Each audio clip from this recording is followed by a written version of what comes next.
Halo, selamat datang di video saya. Kali ini kita masih akan membahas ChatGPT.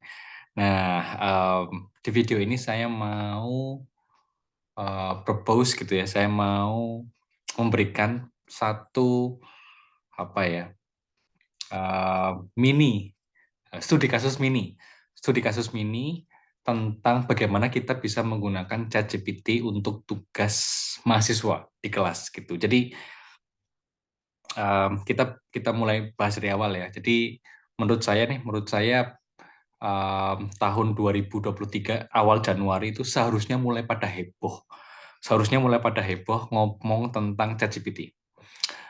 Dan kehebohannya mungkin tidak di pendidikan tinggi gitu ya, tapi di sekolah menengah, entah sekolah menengah pertama atau sekolah menengah atas. Karena efeknya bisa sangat-sangat eh, bisa sangat-sangat mempengaruhi proses pembelajaran di secondary schools gitu.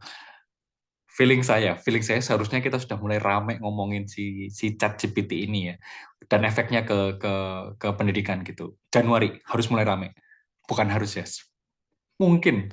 Tapi kalau tidak, berarti kita memang sedikit lambat gitu merespon tentang bagaimana implikasi yang akan sangat meluas tentang ChatGPT ke secondary schools. Nah, untuk higher education, untuk perguruan tinggi gitu, saya punya beberapa studi kasus mini gitu, dan salah satunya akan saya bahas di video ini. Jadi bisa dipakai, bisa tidak, tetapi ini adalah salah satu contoh aplikasi ChatGPT yang bisa saya pikirkan. Perspektif yang saya gunakan, saya tidak melarang siswa atau mahasiswa untuk menggunakan ChatGPT. Tidak, tetapi saya menggunakan ChatGPT sebagai bagian dari proses pembelajaran gitu ya. Jadi sekali lagi kita akan ngomong tentang um, bagaimana kita menggunakan end product dari misalkan tugas yang kita berikan ke mahasiswa. Gitu. Saya tidak akan menilai esai yang mereka kumpulkan ke saya, tidak, tapi saya akan menilai proses pencarian informasi mereka dengan ChatGPT, dan kemudian melihat bagaimana mereka kemudian melakukan critical analysis tentang informasi yang mereka dapatkan di ChatGPT gitu. Kita mulai contoh kasusnya. Misalkan ini mata kuliah di program studi saya gitu. Jadi teman-teman silakan nanti disesuaikan dengan mata kuliah yang teman-teman mampu, teman-teman dosen mampu, atau mata pelajaran yang Bapak Ibu guru ampu gitu di sekolah masing-masing atau di program studi atau fakultas masing-masing. Misalkan kita mulai dengan contohnya mata kuliah pengantar linguistik umum gitu ya, Introduction to General Linguistics. Kemudian kita meminta mahasiswa kita untuk membuat aplikasi tentang aspek-aspek linguistik apa sih yang bisa diterapkan di kehidupan nyata mereka gitu. Nah, mereka bisa menggunakan ChatGPT untuk mencari informasi sebanyak-banyaknya dengan pertanyaan gitu. Jadi misalkan saya mahasiswa, saya bisa mulai dengan could you apply some of the linguistic aspect into the real life, kemudian ada jawabannya, kemudian mereka bisa terus mengejar gitu ya informasi dari ChatGPT lewat pertanyaan-pertanyaan yang mereka ajukan gitu.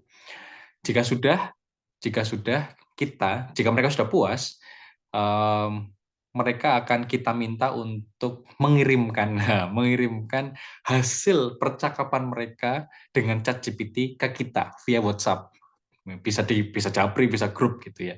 Caranya gimana Mas Risang? Gampang. Caranya adalah klik share ini. Nah, caranya gimana supaya klik share ini muncul? Buka video saya sebelumnya gitu.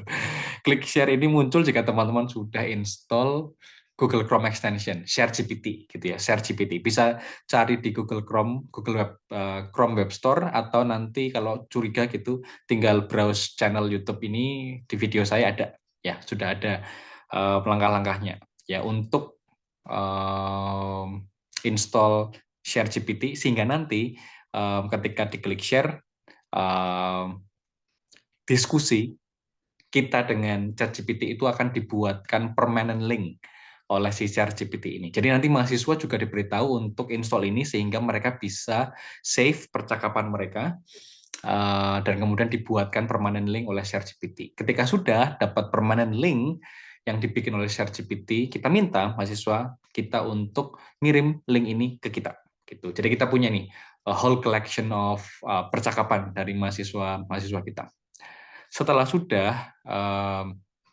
ketika di kelas, kita siapkan dulu, kita print, kita cetak gitu ya, kita cetak semua percakapan mahasiswa dengan ChatGPT itu, dan kemudian kita akan bagikan di kelas gitu. Jadi kita cetak, kemudian kita bagikan untuk ke masing-masing mahasiswa gitu. Percakapannya si Risang nih gitu, kita kasih gitu. Nah, di momen itu kita akan mulai proses pembelajaran yang berbeda.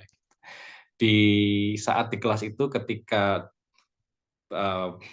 print percakapan mereka dengan ChatGPT kita distribusikan ke masing mahasiswa, kita akan minta mereka untuk hanya menggunakan pena dan kepala mereka untuk melakukan tugas berikutnya. Tugas berikutnya itu apa? Membuat analisa kritis tentang hasil percakapan mereka dengan ChatGPT.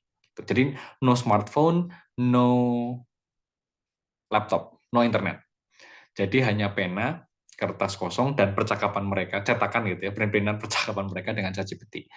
Mereka harus menganalisa hasil percakapan mereka dengan ChatGPT. Kalau ada yang salah, direvisi. Kalau ada yang kurang, ditambah. Plus setiap hasil percakapan dengan ChatGPT, mereka harus membuat 2 atau 3 poin penting tentang percakapan tersebut.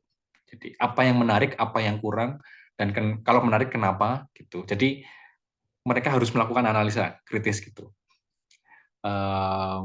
Kemudian setelah selesai kemudian dikumpulkan. Seberapa banyak gitu analisa, seberapa dalam analisa yang bisa mahasiswa lakukan, saya kira tergantung kebutuhan masing-masing. Tetapi bahwa dengan cara seperti ini kemudian menegaskan bahwa end produknya bukan esai mereka, end produknya lebih ke bagaimana kemudian mereka melakukan analisa kritis ke informasi yang diberikan oleh ChatGPT, kemudian cross checking gitu ya, dan comparing dengan pengetahuan yang mereka sudah dapatkan sebelumnya di kelas pengantar linguistik umum misalkan. Jadi kalau ada yang bilang gitu dengan adanya ChatGPT gitu masa depan pekerjaan rumah itu sudah hilang gitu, kiamat gitu. Betul juga gitu, tetapi bagi saya tidak kiamat gitu. Dilihat dengan perspektif yang berbeda saja gitu. Tetap ada PR dengan ChatGPT tapi dan kemudian ketika di kelas ketika bertemu dan ketika ketemu kita ya sebagai dosen gitu ya, kita bisa memfasilitasi, kita bisa menavigasi proses pembelajaran mereka dengan lebih baik gitu. Tentu saja memang butuh effort lebih ya, dan itu yang menjadi catatan saya hari-hari ini gitu. Jadi ini harus mulai ribut nih karena menyiapkan apa namanya dengan adanya ChatGPT ini kita harus apa ya meluangkan banyak waktu dan tenaga untuk benar-benar mengubah cara mengajar kita di kelas gitu. Tidak bisa lagi seperti dulu gitu. Tapi mungkin itu untuk diskusi video berikutnya ya. Kita bikin pendek video kali ini ya.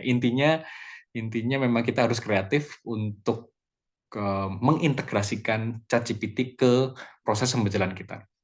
Saran saya, jangan ditolak. Embrace the fact that AI itu sudah mulai mengubah lanskap pendidikan gitu. Jadi di-embrace saja, kemudian kita mulai kreatif saja tentang apa yang bisa kita lakukan lebih lanjut dengan ChatGPT untuk memfasilitasi proses pembelajaran di kelas kita sesuai dengan konteks kita masing-masing gitu. More or less. Saya hanya ingin berbagi saja. Terima kasih sudah nonton. Jika ada pertanyaan, ada diskusi, pengen diskusi gitu, kolom komentar selalu terbuka untuk teman-teman. Kita bisa ngobrol lebih lanjut di sana.